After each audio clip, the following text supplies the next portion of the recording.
ഇന്ന് ശരിക്കും main guest വേറൊരാളാണ്. ഞങ്ങൾ കാത്തിരുന്ന സത്യം ഈ ഇന്റർവ്യൂ എടുക്കാൻ വേണ്ടി ഞാൻ ഭയങ്കര എക്സൈറ്റഡ് ആയത് ഇയാളെ കാണാൻ വേണ്ടിട്ടാണ്. ഹായ് പീക്കോസ്. പീക്കോസ് കുറച്ച് ഗൗരവത്തിൽ എല്ലാരും ഒബ്സർവ് ചെയ്തുകൊണ്ടിരിക്കുക ഞങ്ങൾ ആരെവിടെ പുതിയ ഫേസസ് എന്നുള്ളത്. പക്ഷെ ക്യാമറ ആൾക്ക് എന്തായാലും പേടി കാര്യം ഉണ്ടാവില്ല. ഓൾറെഡി വയറ്റിലുള്ളപ്പോ തന്നെ ക്യാമറ മൈക്ക് സംസാരമൊക്കെ ഭയങ്കര ഇഷ്ടമുള്ള ഒരു കൂട്ടത്തിലാണെന്ന് തോന്നുന്നു. ഞാൻ ചോദിക്കട്ടെ, ഞാൻ ലാസ്റ്റ് ഇന്റർവ്യൂ എടുക്കുന്നത് ആള് വയറ്റിലുള്ളപ്പോഴാ.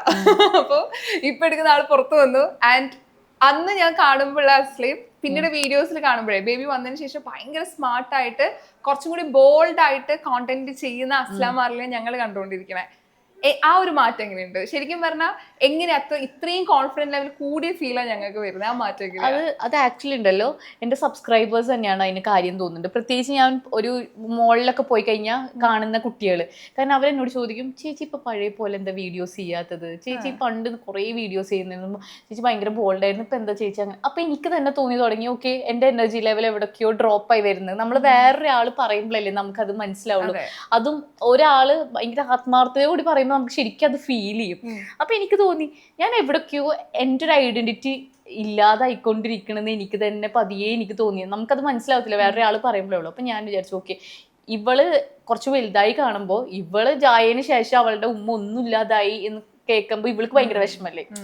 അപ്പൊ അതിനേക്കാളും കൂടുതൽ ഞാൻ വന്നതിന് ശേഷം എൻ്റെ ഉമ്മ ഒന്നും കൂടി അടിപൊളിയായി, സൂപ്പറായി, ബോൾഡായി, ഓരോന്ന് അച്ചീവ് ചെയ്യാൻ പറ്റി എന്ന് പറയുമ്പോൾ അത് എനിക്കും സന്തോഷമാവും, ഇവൾക്കും പ്രൗഡായിട്ട് അവളുടെ ഫ്രണ്ട്സിനോടാണെങ്കിലും ബാക്കിയുള്ളവരോടും പറയാം. അതുകൊണ്ടാണ് ഞാൻ കുറച്ചും കൂടി സപ്പോർട്ടും ചെയ്യുന്നത്. അതെ അതെ, ഞാനാണ് അതിന്റെ മെയിൻ റീസൺ, ഞാൻ വന്നതിന് ശേഷം എന്നുള്ളത്. പീക്കൂസ് ആണോ? അതെ അതെ അതെ, അവളെ തലയിടുന്നുണ്ടോ? ഇപ്പൊ ഞാൻ അന്ന് നോക്കുമ്പോ ഒരു ബേബിന് വേണ്ടി വെയിറ്റ് ചെയ്തിരിക്കുന്ന ഒരു അമ്മ ആൻഡ് ഒരുപാട് ആഗ്രഹിച്ച ആള് വരുവാണ്. അപ്പം ഒരുപാട് ചേഞ്ചസ് വരും. ഇപ്പൊ നമ്മള് ഒരു ഗർഭിണിയായിരിക്കുന്ന സമയത്ത് നമ്മള് മനസ്സിൽ വിചാരിക്കണം, അമ്മ അതിന് ശേഷം ചിലപ്പോൾ പലപ്പോഴും മാറിപ്പോവാറുണ്ട്. പല അഭിപ്രായങ്ങളും മാറും, തീരുമാനങ്ങളും മാറും, മാറ്റങ്ങൾ സംഭവിക്കും. ബേബി വന്നതിന് ശേഷം എന്തൊക്കെ കാര്യങ്ങളും മാറ്റം സംഭവിച്ചു? അയ്യോ, ഒരുപാട് വ്യത്യാസം. എനിക്ക് ഒരുപാട് ചേഞ്ചസ് വന്നിട്ടുണ്ടെന്ന് തോന്നുന്നു. ഒരു കുഞ്ഞു ചേഞ്ച് ഒന്നല്ല വന്നേക്കുന്നത്. അതിൽ മെയിൻ എന്ന് പറഞ്ഞു കഴിഞ്ഞാൽ ഞാൻ ഭയങ്കര ഫാമിലി ഓറിയന്റഡ് ആയെന്ന് എനിക്ക് തോന്നുന്നു. കുറച്ചും കൂടി ഞാൻ ഫാമിലിനെ ഭയങ്കരമായിട്ട് അറ്റാച്ച്ഡ് ആയെന്ന് തോന്നുന്നുണ്ട്. അതിപ്പോ ഞാൻ മുമ്പ് എന്ന് പറഞ്ഞാൽ ഫ്രണ്ട്സ്, സോഷ്യൽ സർക്കിൾ അങ്ങനെയൊക്കെ കുറച്ച് ഭയങ്കര ഇതായിട്ടുള്ളതാണ്. പക്ഷെ ഇപ്പോൾ എന്ന് പറഞ്ഞു കഴിഞ്ഞാൽ ഞാൻ മനസ്സിലാക്കിയത്, നമുക്ക് at end of the day എന്തൊക്കെ പ്രോബ്ലം വന്നാലും നമ്മുടെ ഫാമിലി ആയിരിക്കും. ഫ്രണ്ട്സ് ഇല്ല എന്നല്ല പറയുന്നത്, പക്ഷെ നമുക്ക് ഓടിച്ചെല്ലാനും ഏത് സമയത്തും ഏത് ഇതിനും നമുക്ക് ഓടിച്ചെല്ലാൻ നമ്മുടെ ഹസ്ബൻഡ്, നമ്മുടെ പാരൻസ്, ഇവരായിരിക്കും ഉണ്ടായിരിക്കാം. നമ്മളെ ജഡ്ജ് ചെയ്യാണ്ട്, നമ്മൾ ഒരിക്കലും ജഡ്ജ് ചെയ്യത്തില്ല. ഇപ്പോൾ എക്സാമ്പിൾ ഇപ്പൊ എനിക്കൊക്കെ ഒരുപാട് മൂഡ് സ്വിങ്സ്, പ്രത്യേകിച്ച് ഈ ഡെലിവറിക്ക് ശേഷം, ഡെലിവറിയുടെ മുമ്പൊക്കെ ഉണ്ടായിട്ടുണ്ട്. അപ്പോൾ ആ സമയത്തൊക്കെ എൻ്റെ സ്വഭാവമൊക്കെ പല രീതിക്കൊക്കെ ഞാൻ ദേഷ്യപ്പെടും. അംജുക്കാനോട് ഞാൻ എത്ര ദേഷ്യപ്പെട്ടോട്ടെ, അല്ലെങ്കിൽ എൻ്റെ ഉമ്മാനോട് ഞാൻ എത്ര ദേഷ്യപ്പെട്ടോട്ടെ, അവർക്കറിയാം ഞാൻ എന്തെന്നുള്ളത്. അപ്പോൾ എനിക്ക് കുറച്ച് 2 മണിക്കൂറും കഴിഞ്ഞാൽ ഒരു നാണമില്ലാതെ അംജുക്ക എവിടെ നോക്കാൻ എനിക്കൊരു നാണം തോണ്ട ആവശ്യമില്ല, അല്ലെങ്കിൽ അവൻ എങ്ങനെ വിചാരിക്കും ചിന്തിക്കേണ്ട ഒരു ആവശ്യമില്ല. അപ്പം ഞാൻ ഭയങ്കരമായിട്ട് ഫാമിലി ആയിട്ട് ഭയങ്കര അറ്റാച്ച്ഡ് ആയി. അതാണ് എനിക്ക് വന്ന ഏറ്റവും വലിയ വ്യത്യാസം. ആളിപ്പോ പറയല്ലോ, നമ്മളൊരു ചെറിയ കുട്ടിയായ സമയത്ത് ഉമ്മ പറയും, ഉമ്മക്കാണെങ്കിലും മനസ്സിലാവാ പീക്കോസ് ഏതാണ്ട് അസ്ലി ഏതാണ്ട് ഒരുപോലെ ആയിരുന്നു. ഇലയിലും എൻറ്റയർലി ഡിഫറെന്റ് ആണെന്ന് ഉമ്മ പറയുന്നത്.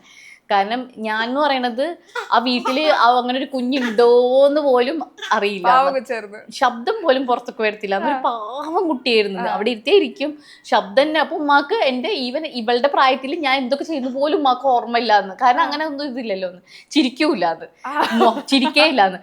പക്ഷെ ഇവളെന്ന് പറഞ്ഞു കഴിഞ്ഞാൽ കല ഇപ്പൊ തന്നെ കണ്ടില്ല, ഒപ്പത്തിനൊപ്പം ഇരുന്ന് സംസാരിക്കും, ചിരിക്കും, ബഹളുണ്ട്, വാശിന്റെ എല്ലാത്തിലും ഉണ്ട്. അപ്പൊ ഞങ്ങൾ രണ്ടുപേരും പകൽ വ്യത്യാസമുണ്ട് സത്യത്തില്. എനിക്ക് കുറച്ചുകൂടെ കഴിഞ്ഞ വ്ളോഗിലൊക്കെ ആക്റ്റീവ് ആളായിരിക്കും. ഇപ്പൊ എനിക്ക് തോന്നാറുണ്ട്, എന്റെ വീഡിയോ ഇപ്പൊ കാണുന്നത് ഇവളെ കാണാൻ വേണ്ടിട്ടാണോ എന്ന് എനിക്ക് കമന്റ്സ് വരുമ്പോ എനിക്ക് തോന്നാറുണ്ട്. അവരെ കാണാൻ വേണ്ടി ഇപ്പൊ കാണുന്നത് വ്ളോഗ്സ് ഒക്കെ. ഒരു പെൺകുട്ടിയുടെ അമ്മയാവാന്ന് പറയുന്നത് എല്ലാ പെൺകുട്ടികളുടെയും വലിയൊരു ഡ്രീമാണ്. ഒരു പെൺകുട്ടിയുടെ അമ്മയായപ്പോ എങ്ങനെയുണ്ട്? എനിക്ക് വലിയ ആഗ്രഹമായിരുന്നു ഒരു പെൺകുട്ടി വേണമെന്ന്. അന്ന് ഇന്റർവ്യൂവിൽ പറഞ്ഞിട്ടുണ്ടോന്ന് അറിയില്ല, എല്ലാവരും ആൺകുട്ടിയാവും എന്ന് പറഞ്ഞു എന്നെ കണ്ടിട്ട്. പക്ഷെ എനിക്ക് മാത്രം ഇല്ല, പെൺകുട്ടിയാണെന്നുള്ളൊരു ഇതുണ്ടായിരുന്നു. എനിക്ക് പെൺകുട്ടിയെ പിന്നെ എനിക്ക് മുന്നേ പുറത്തായിരുന്നു, എനിക്ക് സ്കാനിൽ അറിയാൻ പറ്റൂലോ ഇത് ഗേൾ ആണോ ബോയ്. അപ്പൊ എനിക്ക് മുന്നേ അറിയാം ഗേൾ ബേബി ആണെന്ന് എനിക്കറിയായിരുന്നു. ഇപ്പോഴത്തെ ഞാൻ ഭയങ്കര എക്സൈറ്റഡ് ആണ്. പക്ഷെ ശരിക്കും ആയി കഴിഞ്ഞതിന് ശേഷമാണ് ഇപ്പൊ നമുക്ക് ഇവിടെ ഒരുക്കി കൊടുക്കാൻ, മുടി കെട്ടി കൊടുക്കാൻ, പിന്നെ കുറച്ചും കൂടി നമ്മൾ റെസ്പോൺസിബിൾ ആണെന്ന് എനിക്ക് തോന്നിയിട്ടുണ്ട്. ഒരു ഗേൾ ബേബി ആണ്. ഒന്നാമത് ഇപ്പോഴത്തെ കാലമാണ്. ഇപ്പോഴത്തെ കാലം എന്ന് പറഞ്ഞാൽ ബോയ് ബേബി ഒന്നുമില്ല, ഗേൾ ബേബി ഒന്നുമില്ല. അത് വേറെ കാര്യം. നമ്മൾ അത്രയും ശ്രദ്ധിച്ച് വേണം. പെൺകുഞ്ഞും കൂടി ആകുമ്പോൾ ഒന്നും കൂടി എനിക്ക് ആ ഒരു പറയില്ല, നമുക്കൊരു മദർ ഫീഡ് ഇപ്പോഴേ ഒരു ആദ്യം വരാന്നൊക്കെ പറയത്തില്ലേ, എനിക്ക് അങ്ങനെ അങ്ങനെ ആരും അവൾ എടുക്കുന്നോണ്ടോ കൊഞ്ചിക്കുന്നോ അങ്ങനെയൊന്നും എനിക്കൊരു പ്രശ്നമില്ല. എനിക്കിഷ്ടമാണ് അവളെ എന്നാലും എനിക്ക് എൻ്റെ 10 കണ്ണ് അവിടെ ഉണ്ടായിരിക്കും. ഒരാൾക്ക് ഞാൻ കൊടുക്കുവാണെങ്കിൽ ഞാൻ അവിടെ നോക്കും, ഓക്കെ അല്ലേ എല്ലാം അല്ലേ എന്നൊക്കെ ഉള്ളത്.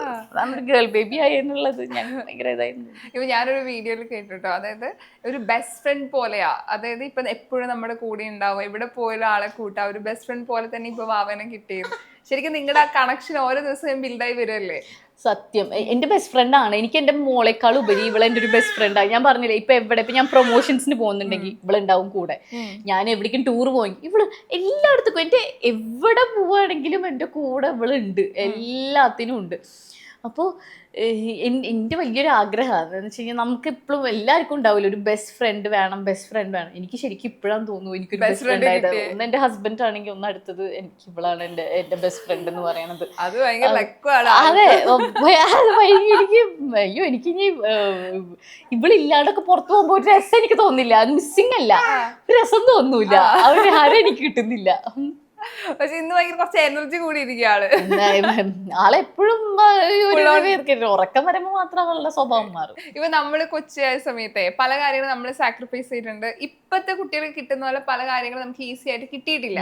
അപ്പൊ അന്ന് കിട്ടാത്ത പല കാര്യങ്ങളും എനിക്കൊരു പെൺകുട്ടി ഉണ്ടാവുമ്പോ അവൾ അത് എക്സ്പ്ലോർ ചെയ്യണം, അവൾക്ക് അത് ചെയ്യാൻ പറ്റണം, അങ്ങനെ ആഗ്രഹിച്ചിട്ടുണ്ടോ അസല എപ്പോഴെങ്കിലും? ഇപ്പൊ ഞാൻ ഇപ്പൊ എന്റെ ചെറുപ്പം എന്ന് പറയുമ്പോ നമ്മൾ അത്രയും എക്സ്പ്ലോർ, ഇപ്പൊ ട്രാവലിംഗ് ഒന്നും മാത്രമൊന്നും ഉണ്ടായിരിക്കില്ല. ഇപ്പൊ ഇപ്പോഴും പലവരും ഡെലിവറി ഒക്കെ കഴിഞ്ഞ് കഴിഞ്ഞാൽ നമ്മൾ പറയില്ല കുറെ കാലം കുഞ്ഞ് വലുതാവുന്നവരെ നമ്മൾ അങ്ങനെ പുറത്തു പോകരുത്, കുഞ്ഞിന് അങ്ങനെ അസുഖം വരരുത്.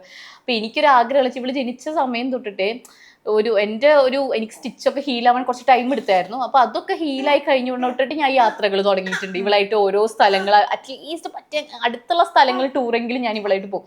അപ്പോൾ അതെനിക്ക് കുറച്ച് മിസ്സായ ഒരു സമയം. ഞാൻ കുറച്ച് വലുതായതിനു ശേഷമാണ് ഉമ്മയുടെ കൂടെ ഒക്കെ ഞാൻ ഇങ്ങനെ ട്രിപ്പൊക്കെ പോകാൻ തുടങ്ങി. അപ്പോൾ എനിക്ക് ഇവളിങ്ങനെ കുഞ്ഞായിരിക്കുമ്പോൾ തൊട്ടിട്ടേ ഇങ്ങനെയൊക്കെ പോയി. അപ്പോൾ ഇവള് കുറച്ച് വലുതായി കഴിഞ്ഞാൽ ഓക്കെ ഇവള് ഈ സ്ഥലങ്ങളൊക്കെ കവർ ചെയ്തിട്ടുണ്ട് എന്നൊക്കെ പറയുമ്പോൾ ഒരു ഇതല്ലേ. അപ്പോൾ എനിക്ക് അവൾക്ക് അതൊക്കെയാണ് ബെസ്റ്റ്.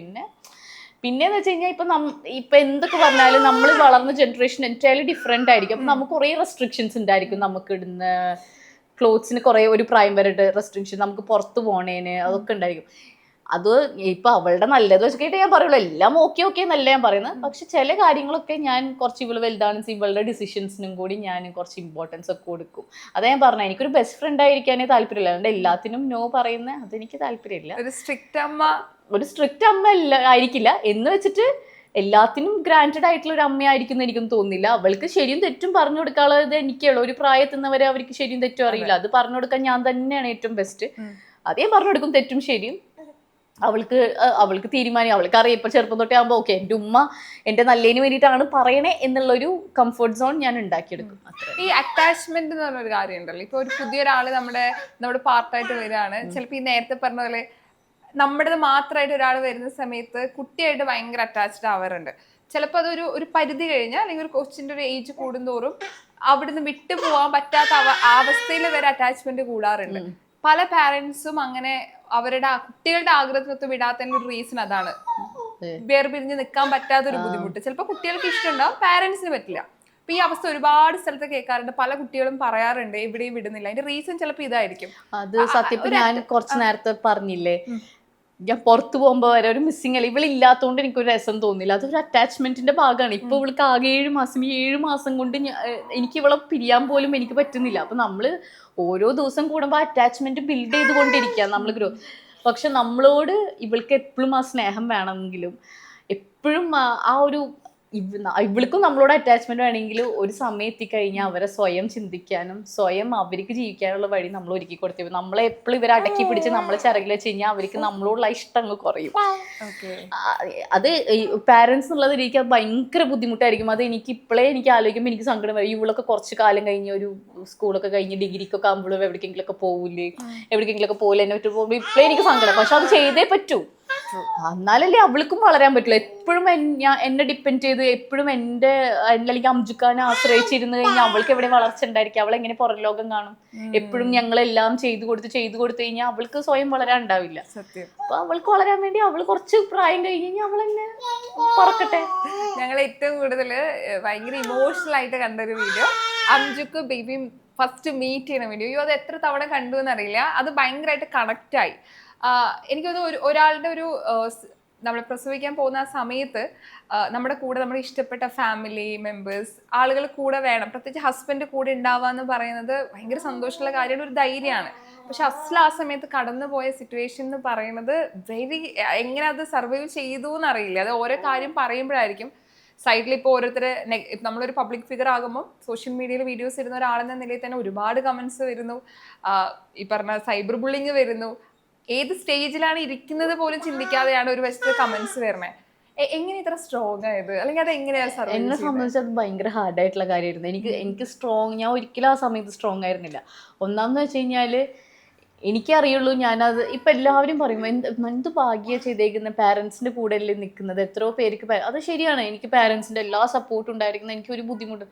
പക്ഷേ ഈ സമയത്ത് നമുക്ക് ഏറ്റവും വേണ്ടത് നമ്മുടെ പാർട്ട്ണർ കൂടെ ഉണ്ടായിരിക്കുക എന്നുള്ളതാണ്. കാരണം നമുക്കൊരു പാരൻസിനോട് ഷെയർ ചെയ്യാൻ പറ്റാത്ത പല കാര്യങ്ങളുണ്ടായിരിക്കും, നമുക്ക് ഹസ്ബൻഡിന് മാത്രം തരാൻ പറ്റുന്ന കുറേ കാര്യങ്ങളുണ്ടായിരിക്കും. ഇതൊക്കെ എനിക്ക് മിസ്സിങ് ആയിരുന്നു. ഇതൊക്കെ എനിക്ക് ഏറ്റവും ഞാൻ അമ്മയ്ക്ക് എപ്പോഴും ഒരുമിച്ചുള്ള ആൾക്കാരായിരുന്നു. പക്ഷെ എൻ്റെ ഏറ്റവും ഞങ്ങൾ രണ്ടുപേരെ സംബന്ധിച്ച് ഏറ്റവും ഒരു സമയത്ത് ഞങ്ങൾ രണ്ടുപേരും രണ്ട് സ്ഥലത്തായിരുന്നു. ഒരിക്കലും കാണണമെന്ന് വിചാരിച്ചാൽ പോലും ഓടി ചെല്ലാൻ പറ്റാത്ത സ്ഥലത്താണ് ഞങ്ങൾ രണ്ടുപേരും ഉണ്ടായിരുന്നത്. അപ്പം എനിക്ക് അതന്നെ ഭയങ്കര സങ്കടത്തിലാണ് ഞാൻ പോയിക്കൊണ്ടിരുന്നത്.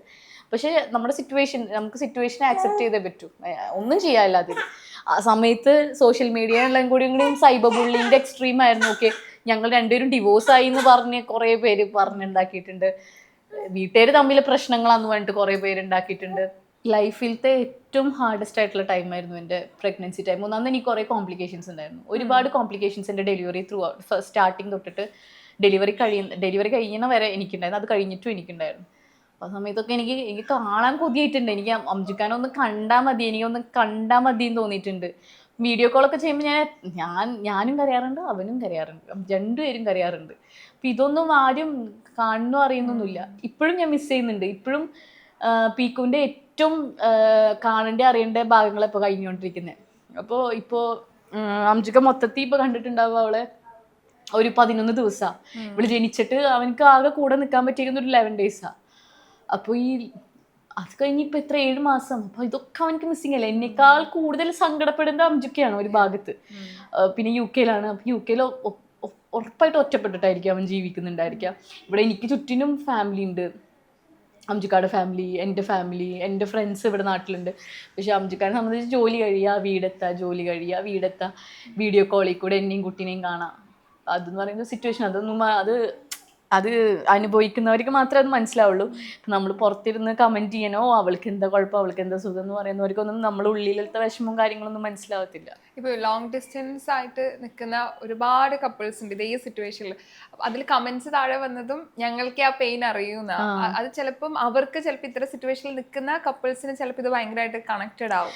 ലോങ് ഡിസ്റ്റൻസ് എന്ന് പറയുന്നത് അത് ഭയങ്കര ഡിഫിക്കൽട്ട്. ഈ ലോങ് ഡിസ്റ്റൻസിൽ ചിലവരുടെ വർക്കൗട്ട് ആവും, ചിലവരുടെ വർക്കൗട്ട് ആവില്ല. കാരണം ഇതിന് ഒരുപാട് കമ്മിറ്റ്മെൻറ്റ് അത്യാവശ്യമാണ്. ലോയലായിരിക്കും, കമ്മിറ്റ്മെൻറ്റ്, എഫേർട്ട്, ടൈം, ഇതൊക്കെ നമ്മൾ ഒരുമിച്ചൊരു കപ്പിൾ ഉള്ളതിനേക്കാൾ കൂടുതൽ അത്യാവശ്യമാണ് രണ്ട് ലോങ് ഡിസ്റ്റൻസിൽ രണ്ട് വ്യക്തികൾ ഇരിക്കുമ്പോൾ. അപ്പോൾ എന്നോടിപ്പോൾ ചോദിക്കുകയാണ്, അംജു എന്നുള്ളൊരാളോട് എനിക്ക് ഏറ്റവും കൂടുതൽ സ്നേഹം എന്ന് തോന്നിയേക്കുന്നത് ഞങ്ങൾ ലോങ് ഡിസ്റ്റൻസിലായിരുന്ന സമയത്ത്. കാരണം എനിക്കറിയാം അംജുക്ക് എത്രത്തോളം എഫേർട്ട് ഈ ഒരു റിലേഷൻഷിപ്പിന് വേണ്ടിയിട്ട്, അല്ലെങ്കിൽ എനിക്ക് എത്രത്തോളം ഇമ്പോർട്ടൻസ് തരുന്നതെന്നൊക്കെ പറഞ്ഞ് നമ്മൾ പറയില്ലേ, ഒരു ദിവസം കൂടുമ്പോഴാണ് അത് കൂടിക്കൊണ്ടിരിക്കുക. അപ്പോൾ എനിക്ക് അവനോടുള്ള സ്നേഹം ഞങ്ങൾക്ക് തോന്നിക്കുന്നത് മോള് വന്നതിന് ശേഷമാണ് ഞങ്ങളുടെ ഇടയിൽ ഇത്രയും ഒരു സ്ട്രോങ് ബോണ്ട് വന്നേക്കുന്നത്. കാരണം ഞങ്ങളുടെ പല ഞങ്ങൾ ഒരുപാട് ഇമോഷണൽ, അതിപ്പോൾ നമ്മൾ ഫിനാൻഷ്യലി ഇപ്പോൾ ഒരു സങ്കടം എന്ന് പറയുന്നത് നമ്മൾ ഒരിക്കലും ഫിനാൻഷ്യലി മാത്രമല്ല ഒരു സങ്കടം എന്ന് പറയുന്നത്, ഇമോഷണലി കുറേ നേരിടുന്ന കുറേ സാധനങ്ങളുണ്ട് ഇപ്പം എൻ്റെ ഒരു ഫേസിലൊക്കെ. അപ്പോൾ ആ സമയത്ത് അങ്ങോട്ടും ഇങ്ങോട്ടും ഞങ്ങൾ കട്ട സപ്പോർട്ടാണ്, ഇപ്പോഴും അങ്ങോട്ടും ഇങ്ങോട്ടും ആയിക്കൊണ്ട്. ഞാൻ അവനെ ഭയങ്കരമായിട്ട് മിസ് ചെയ്യുന്നുണ്ട് അംജുക്കാനെ.